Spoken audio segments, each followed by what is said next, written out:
assim comigo: autoridade. Não, falar autoridade desse jeito parece que falou doce. Diga: autoridade. Isso, autoridade. Eu estava ali, espírito de oração. Eu dizia: Senhor, me confirma a tua palavra, me confirma o que tu queres fazer nesse momento. E com muita clareza o Espírito Santo disse: autoridade. Eu disse: Senhor. E ele disse: diga ao meu povo que eu estou dando autoridade. Você está desenvolvendo autoridade nesse processo. Você pensa que está fracassando, pensa que está naufragando. Você pensa até que é o seu fim, ou que isso pode vir a ser seu fim. Só que Deus te trouxe hoje aqui para dizer: não, eu estou usando esse processo, porque o que eu vou te dar é... E a autoridade autoridade não é uma coisa que você ganha, a autoridade é uma coisa que você conquista. Você está me ouvindo?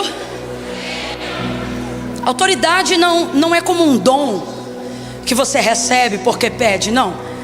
Autoridade você não ganha, a autoridade você conquista, você desenvolve.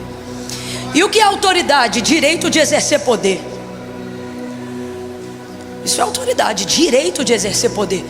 Não estou exercendo poder porque eu quero, senão isso só faria de mim uma pessoa autoritária. Isso não determinaria a minha autoridade. Não suportamos pessoas autoritárias. Por quê? Porque a vida delas é uma incoerência ao que elas ordenam. E se autoridade é direito de exercer poder, tal autoridade só pode ser adquirida se tal poder for vivido. E esse poder, para ser vivido, ele precisa ser experimentado para ser provado como poder. Eu vou te dar um exemplo. O texto diz que quando Jesus ministrou na sinagoga, criou um alvoroço e todo mundo ouvia ele falar. E então, do lado de fora, os que não tinham ouvido ele ministrar começaram a perguntar como é que era que ele pregava, sobre o que ele falava. Afinal, estava tão cheio e tanta gente o seguindo e o amando e reconhecendo que ele tinha poder, né? Então diga aí, o que é que ele fala? E então aqueles que haviam ouvido Jesus ministrar respondiam dizendo: olha, ele fala o que nós já sabemos. O que significa? Olha, ele não está pregando nada que a gente não conhece, ele está usando o texto sagrado, só que ele fala como quem tem autoridade. Era o que respondia. O que estão querendo dizer então sobre Jesus? Estão dizendo: olha, ele fala palavras que nós já conhecemos, só que quando ele fala a gente se sente diferente, porque a palavra na boca dele é verdade. E por que isso vai acontecer com Jesus? Porque Jesus é o verbo vivo que se fez carne. Então, quando ele dizia, por exemplo, ministrando: em verdade vos digo, isso não é um bordão de pregador, isso não é uma gíria, isso é uma realidade. O que ele estava querendo dizer era: sou a verdade que prego e sou a verdade que ordeno, porque eu e essa palavra somos a mesma pessoa. Então é muita autoridade. Jesus ele não recebeu essa autoridade de graça. Por ser o Filho de Deus, isso não eximiu ele de ter que conquistá-la. Você está me ouvindo bem? Pode continuar de pé, já vou deixar você sentar.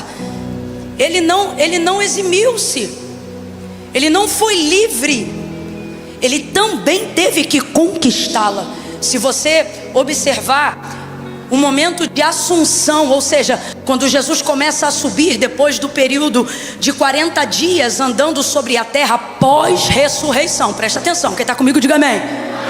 Se você observar essa fase do ministério de Jesus, você vai perceber que quando ele está indo, de acordo com o relato do apóstolo, vai dizer o seguinte acerca dele: que à medida que ele ia subindo por entre as nuvens, despojou principados e potestades. Então, aonde havia um demônio que tinha uma área de autoridade, de legalidade aqui na terra, eles começaram a se subordinar diante de Jesus, dando a ele absolutamente tudo que temporariamente estava sobre o domínio deles. E como que isso acontece? E por que isso acontece? Por causa da morte de cruz. Lá ele pagou o preço, literalmente, pelos nossos pecados, não com grana, mas com sangue. Naquele momento, depois de 33 anos e meio de vida, sendo sujeito às mesmas paixões que qualquer homem, porque ele estava revestido de corruptibilidade humana, seu sangue puro, imaculado, seu coração inocente, em nada lhe foi achado falta alguma, nunca pecou, o pecado não lhe conheceu, mesmo que ele soubesse o que era. Então tudo isso foi um caminho de conquista, quando ele triunfa no Calvário e ressuscita ao terceiro dia, e foi-lhe dado. Aí veja, esse dado não é antes disso tudo, esse dado é depois disso tudo. Então foi um processo de conquista. Não foi lhe dado como quem herda, foi lhe dado como quem merece. Não foi lhe dado por nepotismo divino, foi lhe dado porque ele pagou o preço. Não teve por usurpação ser igual a Deus e ser Deus, mas antes, o que diz o apóstolo na carta aos Romanos? Mas antes renunciou qualquer vantagem, renunciou qualquer grandeza de divindade que pudesse colocar ele em um lugar onde fosse fácil conquistar. Não, passou todo o processo, homem de dores, Lucas capítulo de número 4, e foi conduzido pelo Espírito ao deserto. Grita aí para mim, por favor, deserto. Veja, foi conduzido pelo Espírito ao deserto para ser tentado pelo diabo, e depois de 40 dias e 40 noites não caiu, não pecou, renunciou, sofreu, pagou o preço e foi aprovado, seguiu o ministério santo, puro, limpo, imaculado. Ele não precisava que ninguém desse testemunho dele, porque ele tinha testemunho do próprio Deus, e ele dizia: eu não busco a glória dos homens, eu busco a glória do meu Pai. O que ele está dizendo? O reconhecimento de Deus para mim. Por quê? Porque o reconhecimento dos homens só te dá autoridade diante dos homens, mas o reconhecimento de Deus te dá autoridade sobre tudo que está abaixo do nome do Senhor, e no nome dele você conquista também, você entra também, você é empoderado também, você é cheio de autoridade também. Então eu quero que você coloque isso na sua cabeça: Jesus não foi quem foi, é quem é e para sempre será, porque fez uso do seu direito de hereditariedade de filho. Não, ele renunciou isso para provar para nós que essa unção é legítima, essa autoridade é legítima, e ela pode ser conquistada e deve. Então eu usei o nosso maior exemplo, Jesus Cristo. E aí eu estava ali, o Espírito Santo falou comigo: autoridade. Está vindo uma unção de conquista sobre nós aqui. Por essa palavra eu vou repetir: está vindo uma unção de conquista sobre nós aqui. Como assim, Camila?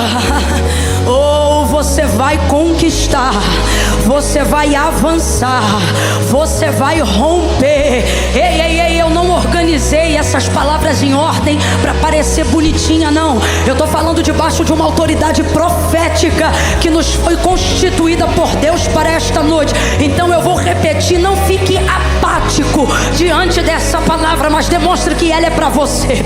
Estamos debaixo de uma unção de conquista. Você vai romper, você vai conquistar, você vai tomar posse de territórios físicos e espirituais, porque o Senhor vai te dar autoridade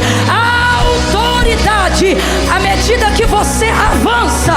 Conquiste.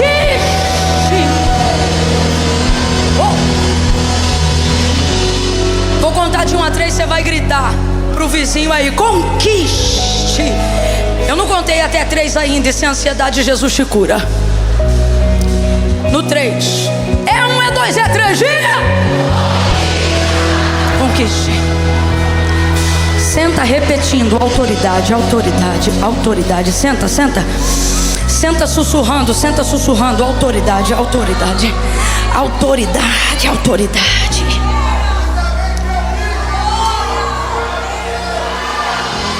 Autoridade. Então o que é autoridade? Autoridade é direito de exercer poder, direito adquirido por conquista, por processo, e não como se fosse lhe dado como um presente ou como um privilégio que não requer esforço. Quantos estão entendendo o que é autoridade? Quantos estão entendendo que é isso que Deus quer que você tenha? Glória a Deus, a autoridade. Eu estava ali, o Espírito Santo falou para mim: a autoridade. E em Gênesis 21 eu tenho alguém que é muito bom para nós nos espelharmos hoje aqui, para entendermos o que Deus está nos propondo. E eu quero orar sobre essa palavra ainda esta noite. Gênesis capítulo de número 21, preste atenção. O texto vai falar que chegou o tempo do cumprimento de Sara dar à luz a Isaque, o filho da promessa. Quantos já ouviram falar aqui de Sara, a esposa de Abraão? Pouca gente. Quantos têm preguiça de levantar a mão?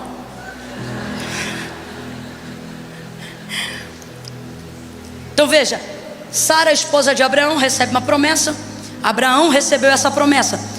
O filho da promessa se chamava Isaque. Ele é o filho da aliança. Só que Sara, estéril, 25 anos haviam se passado, e antes de todo esse tempo transcorrer, eles ainda não conheciam Deus assim como nós conhecemos. Eles ainda estavam caminhando com o Senhor. Eles não tinham a oportunidade de ter todo o currículo de Deus em suas mãos. E então Sara teve uma ideia de colocar Agar na cama de Abraão. E ela disse: olha, deita com a minha serva Agar, e dela vai nascer o filho da promessa. Rapaz, isso deu uma confusão tão grande que essa confusão existe até hoje entre Palestina e Israel. E tudo isso foi por causa desse dia, dessa ideia que Sara teve, porque o tempo passava, ela não gerava, e ela teve essa ideia, achou que podia dar uma ajuda para Deus, e deu tudo errado. Então Agar passa a gerar esse filho, que é Ismael. Qual é o nome do filho de Agar? Qual era o nome do filho da promessa?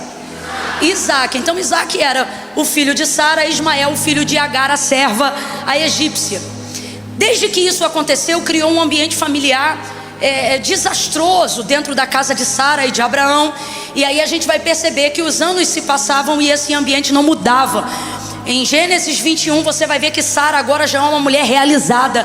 Ela está andando pela casa no dia da festa, que ela fez uma festa, um banquete pelo desmame de Isaque, o filho dela. Só que a alegria dela não é completa, porque ela vê o filho da serva, que ela chama de escrava, porque ela está com tanta raiva, o filho da serva zombando do menino dela. E a verdade é que o problema não é esse. O problema é que Agar não desce na goela de Sara desde o dia em que ela passou a gerar, e ela vem trazendo aquele problema já há muitos anos dentro de casa.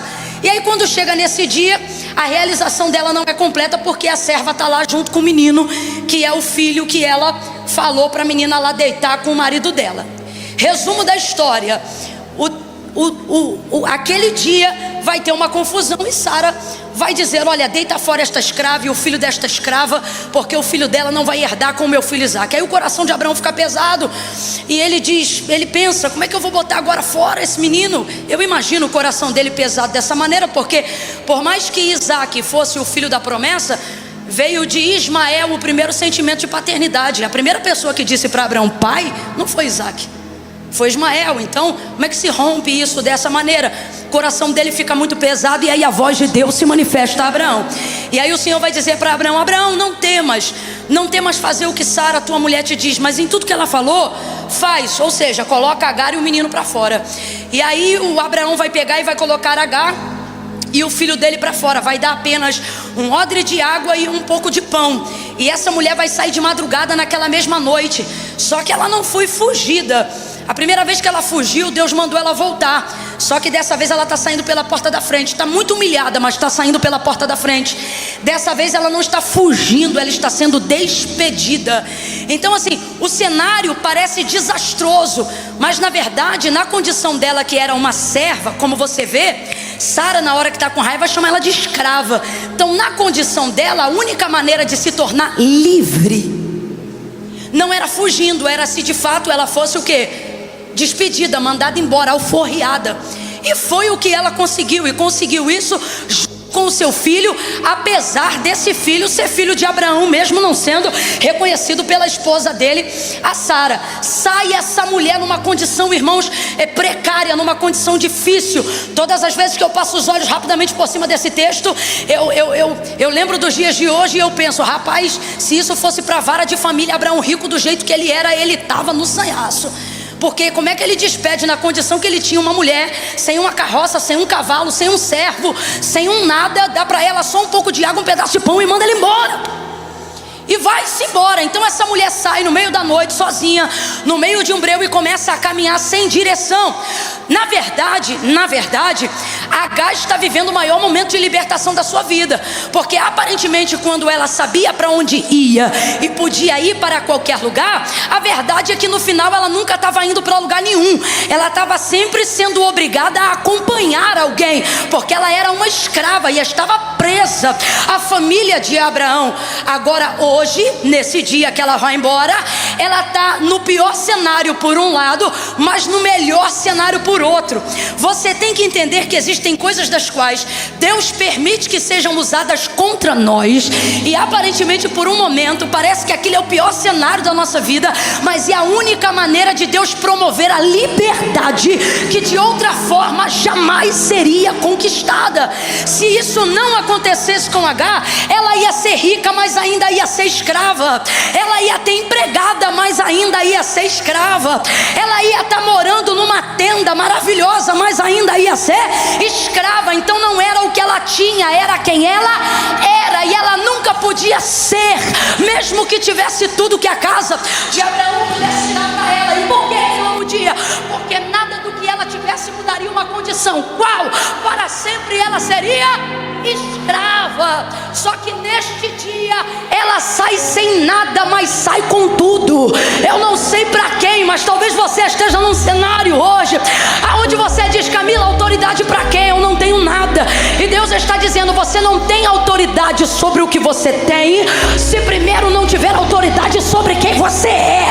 Você primeiro precisa ser livre. Autoridade emprestada não é autoridade, é concessão. Livre, sai ela com esse menino, vai andando errante pelo caminho. Por quê? Porque aparentemente ela não tem direção, ela não sabe para onde vai. E às vezes, quando não sabemos para onde nós estamos indo, de tão desprovido de recursos e até mesmo, por que não dizer, de emoções saudáveis, às vezes é um momento que nós estamos mais leves para sermos conduzidos pela mão de Deus. Você sabia disso? Porque você não está pondo nada à prova. A direção que Deus te der, você vai aceitar. Você não sabe para onde vai? O que Deus mandar você fazer, você faz. Por quê? Tu não tem mais nada a perder. E aí você fica leve, fica um instrumento leve e de fácil manuseio na mão de Deus. Para onde o vento de Deus te soprar, você vai. Então H pensa que está perdida. Completa para mim, por favor. H pensa que está completamente, mas não está. Ela está sendo guiada. Porque o Senhor vai dar para Abraão, não deu para ela, mas deu para Abraão uma garantia dizendo: pode mandar ela embora, porque em razão do menino ser tua semente, eu vou cuidar desta serva e do filho dela. Agora eu te pergunto, ele falou isso com ela? Não, mas falou com Abraão. Então veja, ela está sendo guiada por Deus e não sabe. Ela me faz lembrar agora a Arca de Noé, que não tinha, como é que é o nome daquele negócio que o marinheiro usa para virar o timão? A Arca de Noé não tinha timão. É interessante porque se você olhar direitinho, como diz missionária Sheila Xavier, a Arca de Noé, ela não navegava, não pela mão de Noé, ela tão somente flutuava. Aí eu te pergunto, Noé sabia para onde estava indo, gente? Fala aí com inteligência, Noé sabia para onde estava indo? Dentro de uma arca de madeira que não tem timão, ele sabia para onde ele estava indo? Não, mas diga para mim, ele repousou direitinho no Monte Ararat, como se fosse estacionado por um carro com baliza e cone. Então diga para mim, mais uma vez eu vou perguntar, ele sabia para onde ele estava indo? estava sendo guiada pelo vento de Deus, pelas águas de Deus, pela corrente de Deus o tempo todo. Você se olha agora e você pensa: Camila, minha vida parece sem rumo, minha vida parece sem direção. Só parece, porque nessa noite você está no lugar certo, na hora certa, ouvindo a palavra certa. Então nisto eu vejo que Deus está te guiando. Deus está te guiando. E este caminho que parece perdido, este deserto que parece sem rumo, estas vias por quais você tem passado, vias emocionais que você não tem controle, vias financeiras que você não tem controle, vias familiares que você não tem controle. Deus está dizendo: e não tem mesmo, porque desta vez o mapa não está na tua mão, mas você está na minha. Não, eu vou falar de novo. Deus está dizendo: o mapa não está na tua mão, e quando o mapa não está na tua mão, é porque você está na minha mão, diz o Senhor. Você vai chegar, você vai passar. Vai passar pelo escuro, vai passar pelo medo, vai passar por angústias, tristezas, dores, dissabores. Olha para quem está do teu lado e diz: está passando. Não, olhe para ele, deixa eu explicar melhor. Diga assim: você está passando. Fala, diga: você está passando. Ela vai passando. Pelo que ela vai passando? Irmão, tem coisa que ela vê, tem coisa que ela não vê. Porque a mulher foi despedida de noite no meio da madrugada, ela foi indo e foi passando. E você acha que ela sabe por tudo que ela está passando? Eu tenho certeza que passou bicho do lado dela que ela não viu, passou bicho que ela viu, passou momentos que não passou ninguém. Ixi, tanta coisa deve ter acontecido nesse caminho de peregrinação, aonde só Deus sabe onde ela vai parar. Resultado: o dia amanhece, ela já caminhou muito, está parada agora em um lugar. Ela não sabe que lugar é esse, ela só percebe que é nítido, ela está num deserto. Onde H parou? Bora, onde H parou? Parada nesse deserto agora. O menino começa a chorar, a água do odre acabou. E ela pensa: vou morrer. E o menino não para. Ela olha para o menino e pensa: o menino vai morrer também. Para que eu não veja o menino morrer, escute, para que eu não veja o menino morrer, eu vou colocar ele debaixo de um arbusto e vou me distanciar dele, Aí ela pega o menino, coloca ele debaixo de um arbusto, e o menino chorava. O texto diz que o menino... E ela não queria ouvir a voz do menino chorando. Rapaz, se mãe ouve o menino chorar, até quando o menino não chora. Às vezes a mãe está num estado, o menino está no outro. Ela: menino, parece que eu ouvi fulano me chamando, parece que eu ouvi o choro do menino. Então ela teve que manter uma distância considerável, uma distância longa. Diga assim comigo: uma distância longa. Para você não perder, diga: uma distância longa. E aí a palavra de Deus vai utilizar um termo na escrita para aferir distâncias longas. E aí o que H vai colocar, ou o que vai ser colocado no texto sobre o quanto H se distanciou de Ismael, porque ela pensava: eu vou morrer, mas o menino, que é menino, vai morrer primeiro. Então, para que eu não veja o menino morrer, vou me distanciar dele. Aí o texto diz assim, e distanciou-se dele cerca de um tiro de arco. De um tiro de arco. Arco de quê, gente? De flecha. Então é um arco sendo entesado. Puxa, e o mais apertado que você consegue puxar, solta. Basicamente é essa a distância que H toma do menino. Para que eu não veja o menino morrer, coloca ele embaixo e se distancia cerca de um tiro de arco de flecha. Gênesis 21. E aí a gente vê que essa medida para aferir distâncias, ela é rara na Bíblia. Poucas vezes você vai ouvir isso. Você vai ouvir por pelo menos 3 vezes tiro de pedra. E distanciou-se cerca de um tiro de pedra. Vai ver, por exemplo, Jesus fazendo isso para orar com os discípulos. E distanciava-se dele cerca de um tiro de pedra. Um tiro de pedra é uma distância mais curta. Então, o tiro de pedra é a medida utilizada para aferir uma distância que ainda é distância, mas é uma distância mais... É raro alguém distanciar-se tanto de alguém cerca de um tiro de arco, de flecha. Foi a medida da distância que H tomou desse menino. Porque ela pensa: o menino vai morrer. Então, para que eu não veja o menino morrer, para que depois eu também não morra, distanciou-se dele. Eu quero que você guarde isso. Distanciou-se dele quanto? Qual é a medida? Quanto? Pronto. Agar está nesse momento do deserto pensando: estou desesperada, vou morrer. Só que ela está passando por esse deserto.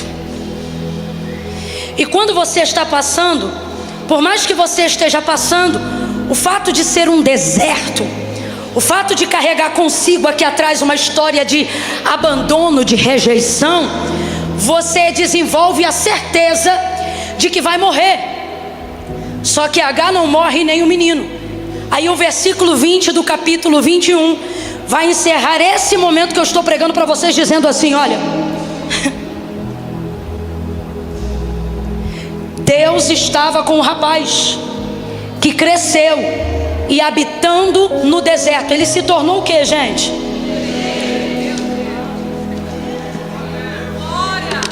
Então preste atenção, eu encerro aqui para a gente orar. Há uma ânsia no meu coração para orar sobre essa palavra. À medida que ela usou para aferir o que ela jurava que ia ser o quê? A morte. Foi a especialidade.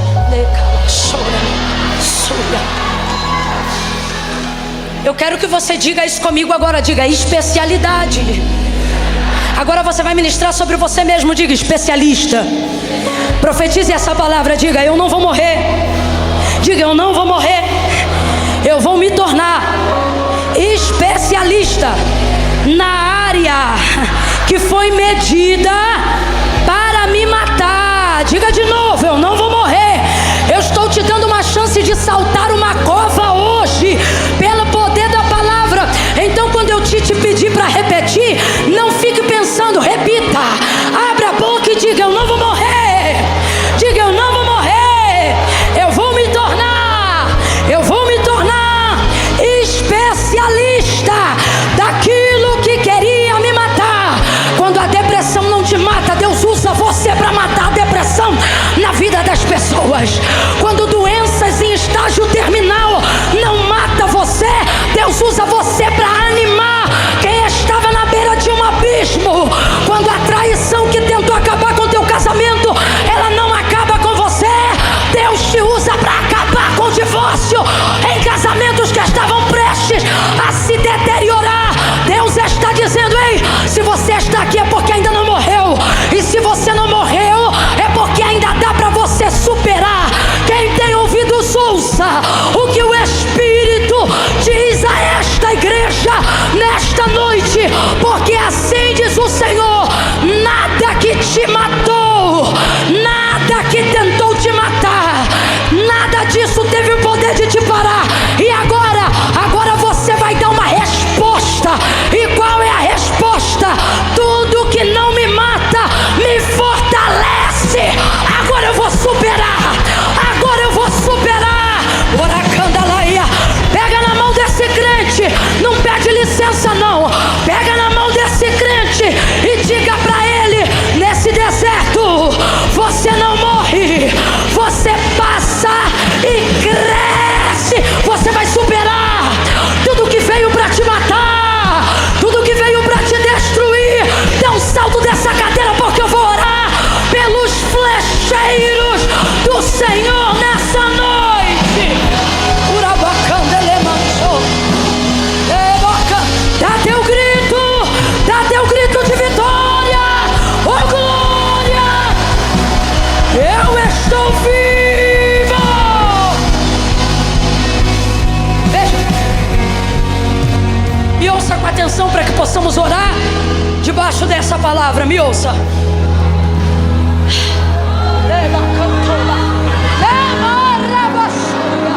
Aleluia, aleluia. Meu Deus. Por que João diz que Jesus, no Apocalipse, naquela visão, na revelação, João diz que ele tem a chave do inferno e da morte? Porque você só tem autoridade. Escute isso. Eu tenho que falar isso que é para você entender como é que você tem que entrar nesse fevereiro. Presta atenção. Você lembra que eu disse? A autoridade é dada ou conquistada? Bora! É dada ou conquistada? Estufa esse peito, vai pra cima! Autoridade não é dada, autoridade é conquistada, adquirida, tomada. O reino do céu não é dado. O reino do céu não é dado. Jesus disse no dia que João Batista morreu: o reino do céu é tomado. E é tomado como? Bora! Esse comportamento de culto via osmose me irrita. Por isso que entra, sai e não muda nada. Porque tá tudo aqui, mas você não pega, você não toma. Tem que ir pra cima. Ei, pra cima.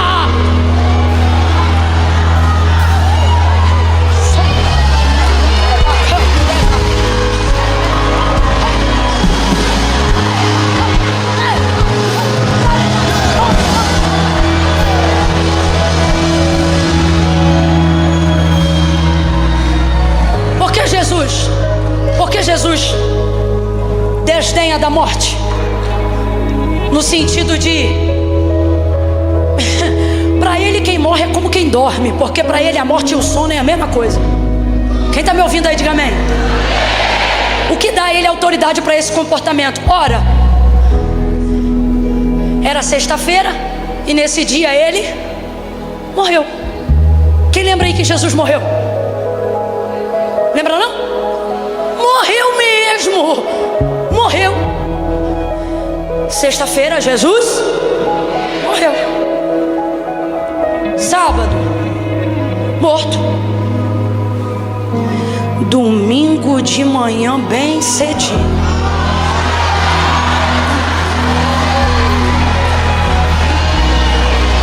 os anjos vão dizer a Maria: porque procura aquele que vive, porque procura aquele que vive, porque procura aquele que vive entre os mortos. Ele não está aqui, Maria, ele não está aqui, porque ele já ressuscitou. Porque Jesus tem autoridade sobre a morte. Não é porque ele passou, não é porque a morte, isso aqui vai ficar maravilhoso porque vai dar para ser compreendido perfeitamente. Não foi a morte que passou por ele, foi ele que passou por ela. Camila, faz diferença? Faz diferença. Sabe isso que você está passando? Essa depressão que você está passando, essa dificuldade financeira que você está passando, essa crise conjugal que você está passando, essa frieza espiritual que você está passando, essa tentação que você está... Eis aí a grande questão. Você está... O que isso significa? Imagine aqui agora todo esse território a percorrer. Se eu ficar parada, é Ele que passa por mim.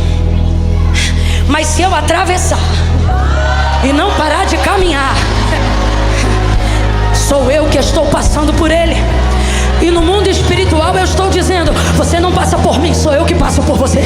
E enquanto eu passo, eu sinto frio, fome, sede, calor, mas sou eu que estou passando.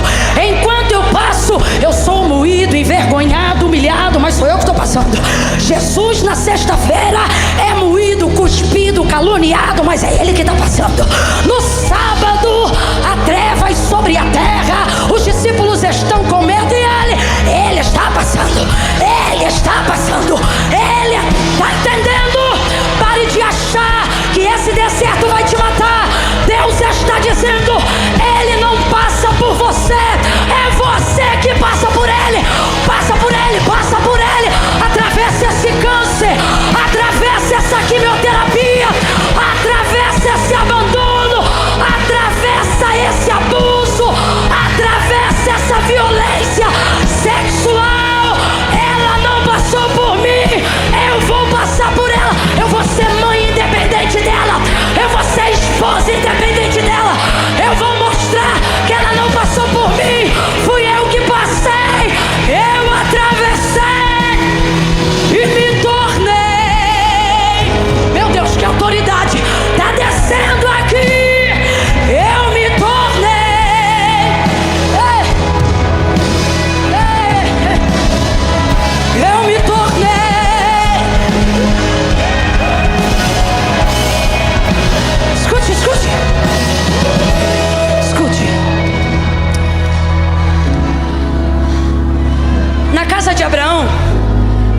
filho bastardo, por mais que seja filho.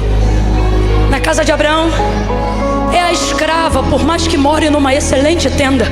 No deserto não tem tenda, mas também não tem chacota. Em Berseba, o texto não diz o que eles têm. Em Berseba, o texto diz quem eles se tornaram. Ela se torna livre e ele se torna especialista naquilo que foi utilizado para aferir a medida da sua morte. Você tem que atravessar isso. Lembre comigo agora. Mar Vermelho. Porque clamas a mim, Moisés? Diga ao povo que vamos trocar marcha por atravesse? Só para a gente entender esse momento. Diga ao povo que isso significa que o povo vai passar pelo meio do. Aí abre o mar e o povo começa a passar.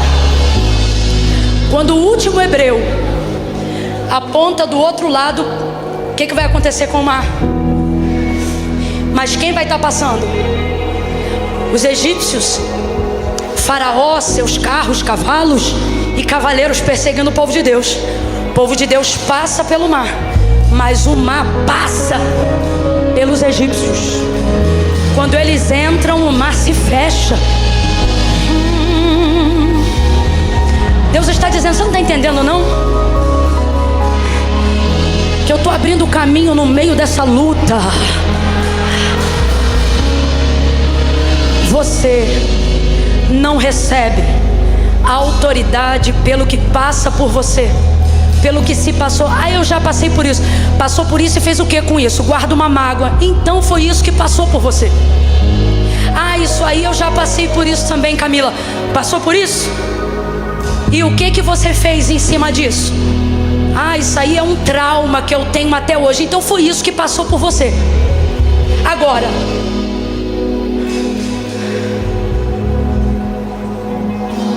você se tornou uma autoridade nessa área que um dia você foi esmagado. Pobre de maré desci, família desacreditada, hoje é um empresário. A pobreza não passou por você, foi você que passou pela pobreza. Você se tornou alguma coisa. Família disfuncional, deu tudo errado, mas hoje você construiu a sua. Então não foi a família disfuncional que passou por você, foi você que passou por ela e se tornou alguém de família. Eu quero que você entenda isso.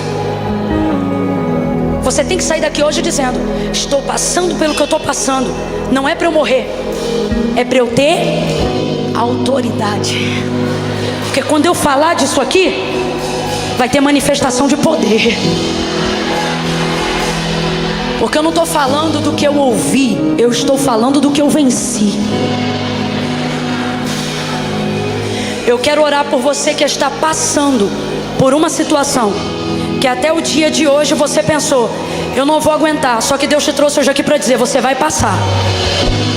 E o que era usado para medir sua morte vai se tornar a sua área de especialização, de sucesso, de triunfo.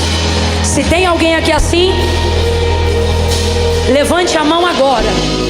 Mão direita para o céu. Mão direita para o céu. Mão direita para o céu. Você vai fechar os olhos e vai abrir a boca. Não vai olhar nem para a direita nem para a esquerda. Fecha os olhos, abre a boca. E você vai começar a rogar ao Senhor: Senhor, a área da minha vida que está me esmagando, que está difícil, é essa, é a finança, ou é a família, ou é a vida espiritual. Escolha uma coisa. Eu estou te dando uma direção. Receba autoridade em cada área, uma de cada vez. Escolha uma área para conquistar agora. Agora, vai. Se é maternidade, diga: Senhor, eu preciso conquistar meu filho. Se é na empresa e nos negócios, Senhor, eu preciso conquistar autoridade financeira, empresarial.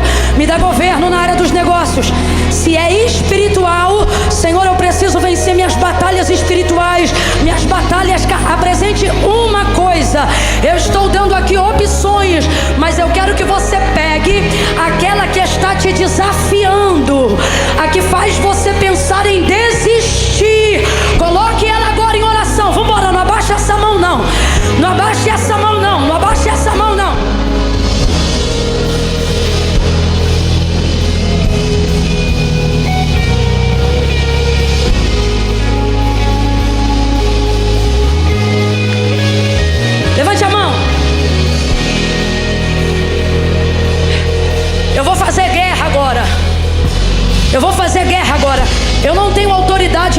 as áreas, mas eu tenho em algumas delas.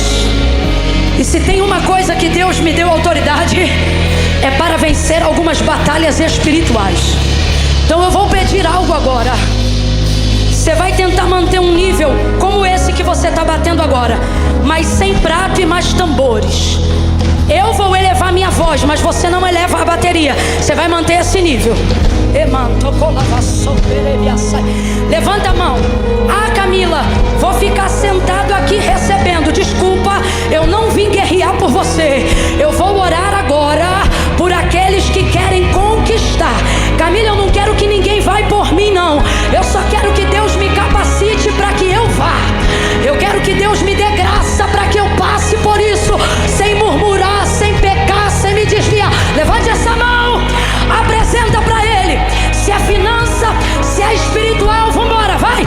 Coloca aí uma coisa. Se é vício, coloca aí uma coisa. Pai, em nome de Jesus, eu oro agora, em nome de Jesus. Não é no meu nome, é no teu nome. E em nome de Jesus, aqui ou em casa, aquelas pessoas que se puseram de pé agora mesmo, aquelas que levantaram as mãos agora mesmo, empodera elas de uma unção poderosa para desatar julgos de cadeados e de fortalezas do império da maldade, do alto da cabeça até a planta dos pés, em nome de Jesus, em nome de Jesus. Empodera ele, empodera ela, pela força do teu Espírito Santo, de dentro para fora. Eu não sei qual é o deserto, se é financeiro, se é espiritual, se é familiar, se é emocional, mas cuida dele como tu cuidou de Agar, cuida dele como tu cuidou de Ismael, e faça ele neste tempo, neste ano ainda, se tornar a autoridade nessa área que quis humilhá-lo, a autoridade nessa área que quis deprimi-la, a autoridade nessa área que quis destruí-lo. O sangue de Jesus tem poder, dá autoridade ao teu povo, unção de conquista ao teu povo, para que demônios sejam repreendidos, enfermidades sejam repreendidas, curas sejam liberadas, e um renovo. Urabaia, sorica, dorabaixa. Ei, um renovo.